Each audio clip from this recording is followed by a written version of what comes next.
एक बार की बात है, महात्मा बुद्ध के शिष्य आनंद कहीं जा रहे थे।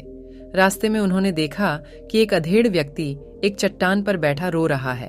वे उसके पास गए और बोले, क्या बात है वत्स, तुम कौन हो और क्यों रो रहे हो? आनंद की बात सुनकर उस व्यक्ति की सिसकियां थम गईं। वह अपने आंसू पोंछता हुआ बोला, मैं पास के गांव का रहने वाला एक बदनसीब व्यापारी हूँ। मैं जो भी काम करता हूँ वह बिगड़ जाता है। व्यापार के चक्कर में मैंने अपनी पत्नी के गहने गंवा दिए। मैंने अपने परिवार को भी खो दिया, यहाँ तक कि मेरा घर भी गिरवी पड़ा है। मुझे तो लगता है कि मैं किसी काम का नहीं हूँ, मेरी किस्मत ही खराब है। उसकी बात सुनकर आनंद बोले, तुमसे किसने कहा वत्स कि तुम्हारी किस्मत खराब है?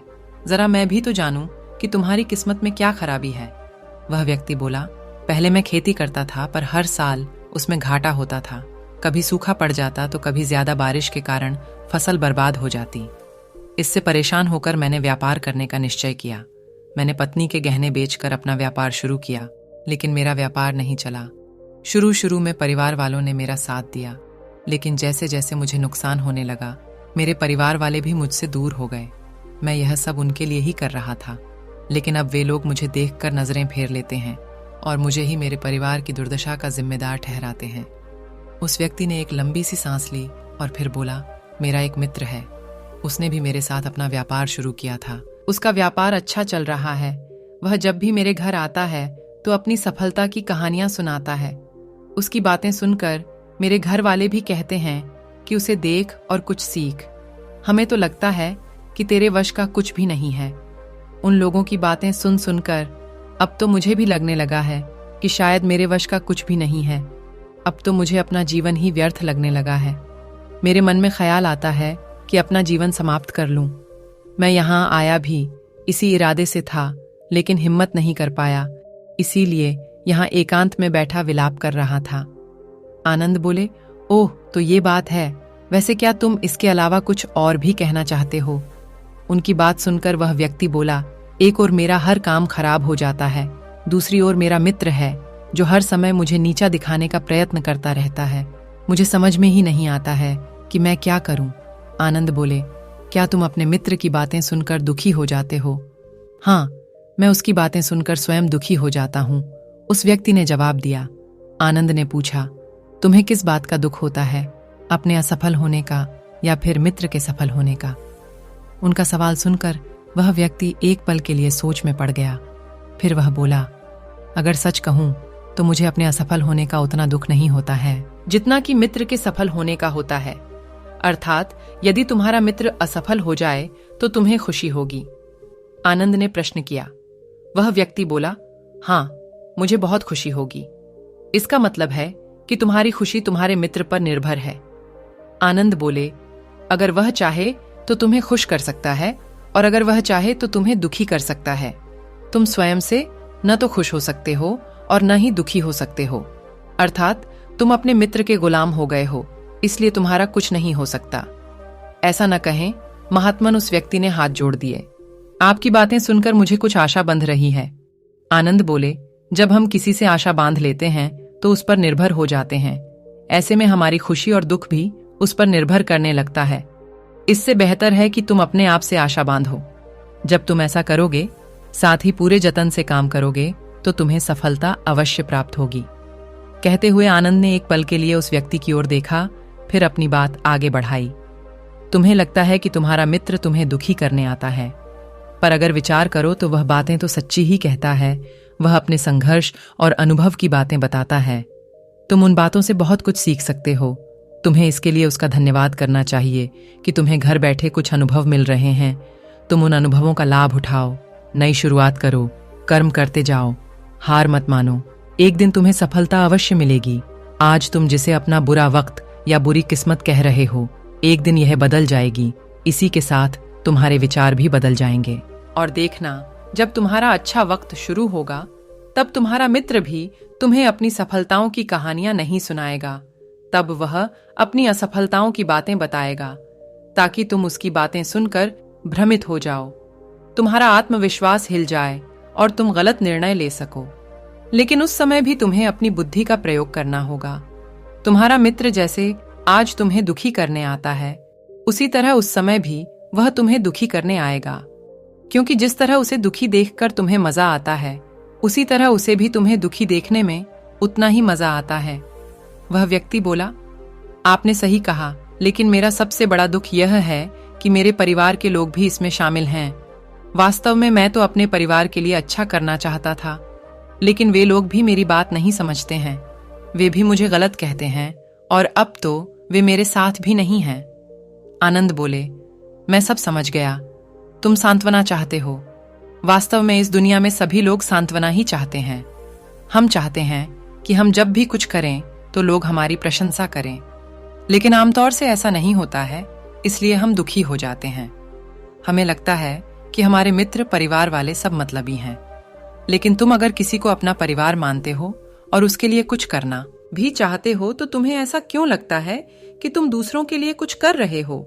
वास्तव में तुम अपनी खुशी के लिए कर रहे हो, इसलिए परिवार के लिए कुछ करना वास्तव में अपने लिए ही करना होता है। लेकिन अगर ऐसा करते समय तुम्हें लगता है कि तुम दूसरों के लिए कर रहे हो तो तुम दुखी रहोगे, और अगर तुम्हें लगता है कि तुम अपने लिए कर रहे हो तो तुम खुश रहोगे, क्योंकि जब तुम अपने लिए कुछ अच्छा करते हो या करना चाहते हो तब तुम्हें सांत्वना की जरूरत नहीं पड़ती है। आनंद की बातें सुनकर उस व्यक्ति के चेहरे के भाव बदल गए। वह बोला, आप सही कह रहे हैं, मैं समझ गया हूँ। अब तक मेरी किस्मत खराब इसलिए थी क्योंकि वह दूसरों के हाथ में थी। अब मैं अपनी किस्मत को अपने हाथ में रखूंगा।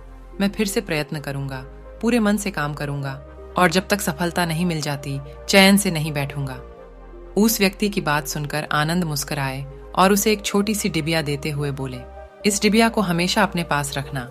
इसमें एक ऐसा राज है जो तुम्हें बड़े से बड़े दुख से भी बाहर निकाल लेगा, लेकिन इसे तभी खोलना जब तुम्हारे जीवन में कोई रास्ता ना सुझाई दे और तुम्हें लगे कि सब व्यर्थ है, यह दुनिया व्यर्थ है और यहाँ रहना भी व्यर्थ है। उस व्यक्ति ने आनंद को धन्यवाद दिया और डिबिया को लेकर चला गया। उसने नए उत्साह के साथ फिर से अपना व्यापार आरंभ किया। उसका व्यापार चल निकला। अपनी मेहनत और लगन के बल पर वह एक बड़ा व्यापारी बन गया। परिवार वाले भी उसके साथ आ गए और उसका जीवन हंसी खुशी बीतने लगा। अब वह भूतकाल का रोना छोड़ चुका था। वह भविष्य काल की भी चिंता नहीं करता था, बस अपने वर्तमान को संवारने में लगा रहता था, और जो कुछ भी वह करता था वह अपने लिए करता था, अपनों के लिए करता था, इसलिए वह प्रसन्न था। उसके जीवन में अब कोई दुख नहीं था। लेकिन वक्त हमेशा एक जैसा नहीं रहता है, वह बदलता रहता है। उसके जीवन में भी बदलाव आया। एक दिन उसके राज्य पर पड़ोसी राजा ने चढ़ाई कर दी। उसने इस राज्य पर अपना कब्जा कर लिया। उसके सैनिकों ने चारों ओर लूट मार मचा दी। उन्होंने व्यापारी का सारा धन लूट लिया, उसके घर में आग लगा दी। जान बचाने के लिए उसे अपने परिवार के साथ वहां से भागना पड़ा। वह व्यक्ति अपने परिवार के साथ कई दिनों तक इधर उधर भटकता रहा। वह दाने दाने को मोहताज हो गया। उसका बच्चा बीमार हो गया। इलाज के अभाव में वह तड़पने लगा। यह देखकर उसका हृदय चीत्कार कर उठा। वह कैसे अपने बच्चे का इलाज कराए? उसके पास तो खाने के लिए भी पैसे नहीं थे। ऐसे में उसे एक बार फिर निराशा ने घेर लिया। उसे लगने लगा कि उसका जीवन व्यर्थ है, सारी दुनिया व्यर्थ है, किसी भी बात का कोई मतलब नहीं है। भले ही आप जीवन में कितना भी कुछ कर लो, कितनी भी सफलता हासिल कर लो, पर अंततः यह जीवन समाप्त ही होता है। तो फिर ऐसे में जीवित रहने का क्या फायदा? इससे तो अच्छा है कि वह अपना जीवन समाप्त कर ले। लेकिन तभी उसके दिमाग में आनंद की दी हुई डिबिया कौंध उठी। उसने उत्सुकता के साथ उसे खोला। डिबिया के भीतर एक पर्ची रखी हुई थी। पर्ची पर कुछ लिखा हुआ था। उसे पढ़कर उसकी आंखों के आगे छाया निराशा का अंधेरा छंट गया और वह मुस्करा पढ़ रहा। पर्ची पर लिखा हुआ था, यह समय भी बीत जाएगा। उसने डिबिया को अपनी मुट्ठी में भींच लिया और एक नई शुरुआत के लिए उठ खड़ा हुआ।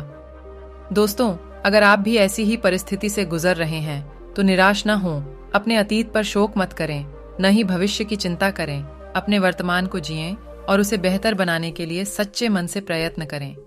यकीन जानें, जल्दी ही आपकी किस्मत भी बदलने वाली है। किस्मत खराब हो तो गौतम बुद्ध की शिक्षाओं से कुछ सीख सकते हैं। गौतम बुद्ध ने दुख और सुख के संबंध में बहुत गहन ज्ञान दिया।